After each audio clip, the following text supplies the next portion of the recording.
Hey, howdy, hello, and welcome to the show. Welcome back to another episode of the Steam Redlight series, the series where we look at Steam's most lowly and controversially rated games to see if they're really as bad as the internet says they are. I'm your host for the day, Smirk. Today's game is called Unto the End. This game was released on December 9th of 2020 and is priced as a $25 game. It was developed by Two Ton Studios as their first title and published by Big Sugar.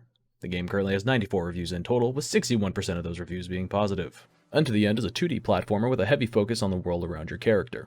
The game has some strong artistic flair with its minimal UI, the crisp, clean graphics, and soft yet impactful soundtrack and effects. While the art is meant to attract the window shoppers of Steam, the game's strongest selling point is the adventure you take on and your means of getting through it. In Unto the End, you play as a nameless, silent protagonist who seemingly left home to go hunt for food for his family. Sometime during the hunt, the ground breaks beneath you, causing you to fall into the caverns below, which are full of inhabitants that are uncertain about you. The game takes you through various regions, including some forest and mountaintop regions, and through these different regions you'll encounter some generic and unique foe that really don't want you to make your way back home. I personally hate it when I go out to the grocery store and accidentally come across a pack of raiders destroying an entire village. For combat, the game gives you a couple of various tools for attacking and defending. For attacking, you can strike high or low, perform a shoulder bash, throw or use a dagger, or fake an attack to draw a block out of an opponent. For defense, you can block high or low, as well as duck and roll. If you manage to block a chain of attacks, you can strike back against an enemy with a particular strike as they'll be left defenseless to it. However, there are plenty of opportunities where enemies' attacks cannot be blocked. For most of the battles, you'll have to familiarize yourself with patterns or motions to be able to correctly maneuver the battle. It is worth noting that you don't always have to fight, as there are more passive NPCs you'll encounter that you can make an offering to in order to avoid a confrontation, but this isn't always possible with everyone you encounter. Let me tell you about this guy right here. I hate him, and if you play this game, you might hate him too. No spoilers though.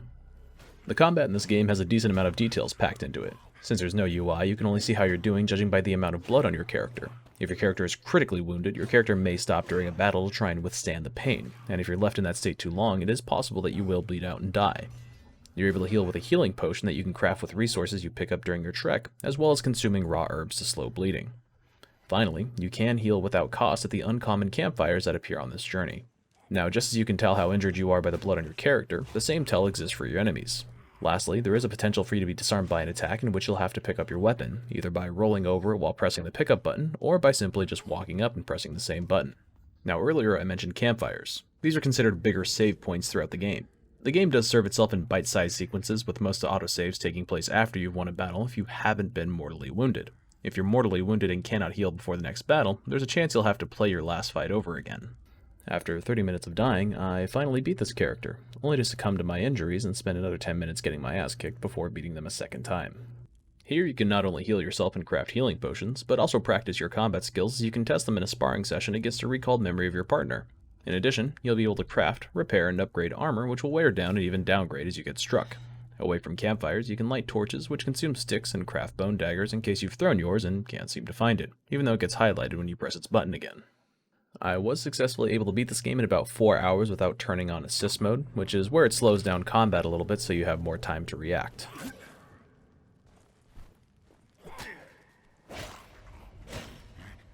Now that we've covered the foundation, let's move on to what I enjoyed about this game.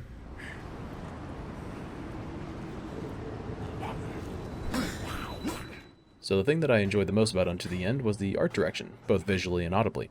The game doesn't hold back in demonstrating the team's capabilities with its winter backdrops or starry night skies. Each graphic and effect is clean and clear, and there's no devil in these details. If you stand under snowfall, snow sticks to your character. If you hit a rock or your opponent's weapon, sparks fly, and as you walk around with your torch you can see the embers that you leave in your wake. For audio, at first I was kind of off-put by the lack of consistent soundtrack, but as I went on I grew to appreciate it. The game has a lot of subtle sound effects that would have been drowned out by a backing track, whether it's the sound cue of an impending repost, the grunts of your opponents, or the sigh and unsteady breath of your character. It all comes together to demonstrate a high level of artistry and atmosphere. Another thing that I enjoyed was that defeating an enemy felt great. To tie into the sound effects, there's this cue that comes up when you've defeated an enemy. Sometimes you're able to outsmart a pairing of enemies, causing them to damage one another. Then you have other times when you finally defeated an enemy after dozens of deaths. The sound effect is like a cacophony of MLG air horns congratulating your 720 no-scope. While I have some reservations about the combat system, I feel like perseverance is successfully rewarded, and I'm grateful that the game autosaves after every successful battle unless you're mortally wounded. Lastly, I do appreciate how the developers let you impact the world and its NPCs around you. I am a fan of being able to offer things to characters you encounter for an optional route. There's also opportunities to save some characters from an uncertain doom, albeit the window of opportunity is very small, and I'm not sure if those saves actually tie back into the storyline and whatnot, but it does feel like an article of detail that really lets you express yourself through the gameplay. Now that's about it for the good, so let's move on to the things that I found a little less likable.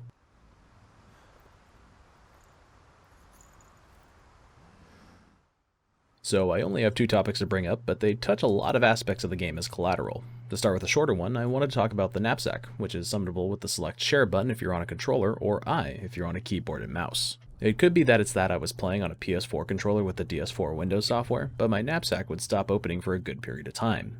This meant that if I wanted to open it, I'd have to save and quit my game, then reopen it in order for me to use the knapsack, which is necessary to eat herbs, drink a healing potion, light a torch, or offer anything to characters you meet. This is when I learned that saves weren't operating at 100%. After defeating someone, I picked up a spear, went to a campfire, then tried to see if I could offer anything to the inhabitants. My knapsack wouldn't open, so I went to reload the game as I've been doing.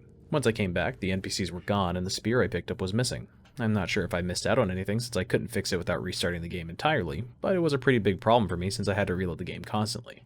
Fortunately, if this happens to anybody else, you can actually just press I on your keyboard reliably even if your controller fails, but I didn't find this out until after I had already completed the game. My last critical point is a little longer, but it's a big one. I found that parts of combat are frustrating. The one that sticks out to me the most is that after trying a fake attack several times, none of them had any success. Psych! After enough attempts, I figured that any time I could try a fake attack, I'd rather just do a shoulder bash for a chance at a knockdown. It failed me so many times that I actually had to go see if anybody else had any success with it just to see if it was just me, and it looks like it just has a specific time and place in a fight. Speaking of shoulder bashes, I also wanted to bring up that there is a shoulder bash combo that's highly repeatable with a good amount of success versus regular sized opponents, and I'm pretty sure that's unintentional. Essentially, what you need to do is get a hit on an enemy and then shoulder bash them, which will cause them to fall down. You need to strike them before their fall down animation finishes, otherwise they'll somehow block even though they're prone. If you hit them successfully, you can just bash them again.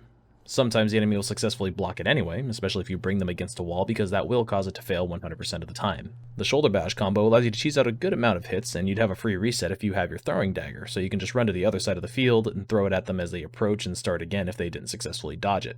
Typically I'd feel bad about this kind of thing because it is an exploit, but I only used it on 3 enemies to see if it was consistent. However, this does allow me to move on to my next critical point about combat. While the shoulder bash combo isn't exactly fair, the enemies don't seem to play fair themselves either. I haven't had much success with anything other than reposting. With some specific enemies, there is a vulnerability point after a specific attack, but for the most part, they are highly likely to block any of your attacks if they have a weapon.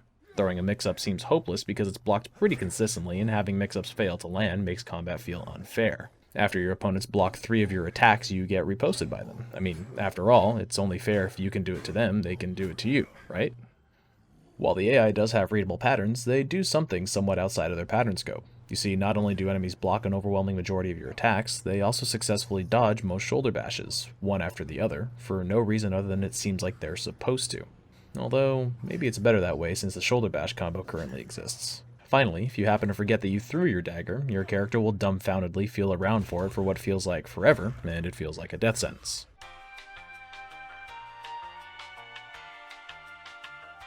You can cancel the animation after a short moment, but only with a duck, roll, or a jump, as no other inputs will work, and that just feels a little disconnecting. As far as combat goes, it's mostly just okay and not yet great since you still need to have a keen eye and sharp reflexes for patterns and actions. It's just not as good as I would have hoped it'd be for a game that seemed to instill such an emphasis on it. I think that's about everything I need to cover, so let's move on to the verdict.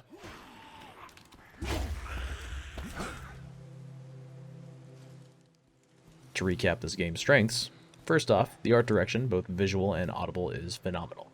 Secondly, progressing through the game and defeating formidable opponents feels great. Lastly, the minor details and the character's impact on the NPCs' lives really ties this game together as an experience. To recap this game's weaknesses, to start, the knapsack bug is frustrating in its own right, but also exposes a problem with save states not remembering all the details when being reloaded. Finally, the combat is just okay with a myriad of unlikable details, which is really unfortunate for a game that relies on combat as an obstacle. With all these things considered, I can still say that I recommend Unto the End. This may have seemed a little unexpected if you didn't read my written review, but regardless of the negatives, I still enjoyed this game, despite the $25 price tag. It was a unique experience that left an impression, and I was happy to play this game. If this game being too short is your worry for the value, please instead consider getting it on sale, but I'd even recommend it at its sticker price if you think you'll appreciate the same things I did while being able to accept its faults. Before I start my exit spiel, you may have noticed I said my written review. If you didn't know, I attach written reviews to every game I make a video of, which most of you probably at one point or another came from. Check the descriptions for the written review links for every video if you're interested. I also have an accompanying Steam curator group for Redlight reviews if you wanted to follow that as well, which I'll start linking in the description as well as with the rest of the social media sites. And now we're at the end of the video. Thanks for watching. If you like what I did here, consider supporting the channel by liking the video or sharing the video to someone who may like it. I welcome any comments about this game, the review itself, or any suggestions you may have. Lastly, subscribe if you couldn't shirk the smirk, and maybe I'll see you next week.